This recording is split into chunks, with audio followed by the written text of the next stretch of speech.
Alright, so one of the biggest pieces of news, particularly for the Meta Quest line of headsets, came at the tail end of last year. I wanted to make an entire video for this since there is a lot of stuff I wanted to go over, as it is the rumored Quest Lite that is to be released in China in partnership with Tencent is in hot water. Currently, it would be that Meta is banned in China. This would reintroduce them into the Chinese market. In order for games to be compliant with the Chinese government, they have to go through a process and work alongside a Chinese company. That would be Meta and Tencent teaming up to bring Meta Quest in China. There have been reports of Meta and Tencent reaching a standstill over what the fine details in the agreement would be. Before I break it down further, let's go through the timeline. The news came near the end of 2023. Meta reportedly reached a deal with Tencent to sell Quest headsets in China. In that report, the rumored Quest Lite didn't come up, but the idea of a new headset without pancake lenses on Quest 3 did, alluding to the Quest Lite. Quest Lite would distinguish itself as a more affordable option compared to Quest 3, but with comparable performance. Rumors suggest it might be priced around $199 to $300. With a lower price tag, it might certainly mean dropping pancake lenses for good old Fresnel lenses. There were also reports of Meta maybe offering a headset without controllers and adding them as an option, but that might be a little bit far-fetched, as good as hand tracking can be, and it's pretty good on Quest 3, even in low light conditions. Nothing compares to having a physical remote in your hand, let alone the biggest proven case for VR currently is gaming, and you can't necessarily do that unless you want to be Tim Apple and go the spatial computing route. Quest Lite in China is rumored to come late in 2024 and to be available in other countries as well. What I take away from this is Meta would be putting itself in a better position to take up even more market share and possibly even becoming profitable as they open up the gates to an entire population of new users in China. In Meta Connect 2023, Meta crossed the $2 billion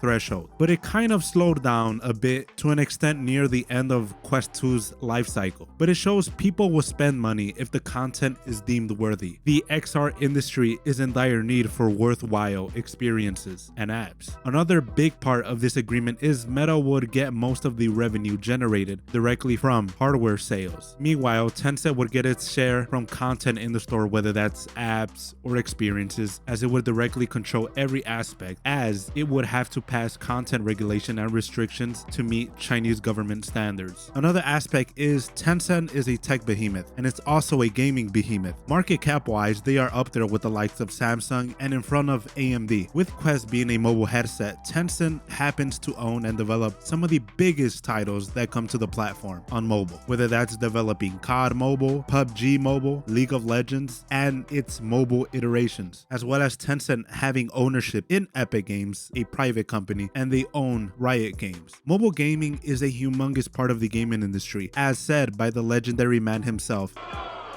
Do you guys not have phones? Yeah, you guys all have phones, right? You can play on your tablet too.